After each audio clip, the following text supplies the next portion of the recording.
Неизвесен е стартот на овогодишната сеидба на ориз и колку од површините ќе бидат посеани. Причина е недостатокот од вода за наводнување во браната Калиманци, што може да доведе до рестрикција на околу 1500 хектари под ориз. Оризопроизводителите сметаат дека треба да им се дозволи да ги наводнуваат површините со протечни води од реките, а водата од хидросистемот Брегалницата се користи како дополна. Доколку нема вода доволно, во текот на летото ќе ни дотурат од каналот, од мрежата што е од браната.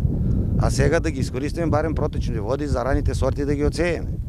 Затоа што времето ќе одмине за 10-15 дена, треба да почне сеидбата. Никој не кажува што ќе се сее, што нема се сее. Жално е, велат оризарите, ориз да се сее на ридските терени, а да се остават површините во котлината, каде поминуваат две реки и каде површините се подготвени за сеидба, а трошоците се направени. Нашето главно бара и на сите овде производители што се и од селото Мојанци, Горни Подлак, градовци, оризари да сепак овие површини бидат засадени. Да не користиме вода од системот Брегалница, него исклучиво користиме водата од реката Брегалница и Ризарската река. Во моментот во брана Калиманци има близу 70 милиони метри кубни вода, или околу 57% од вкупниот капацитет. За успешна наводнителна сезона потребни се 90 милиони метри кубни акумулирана вода.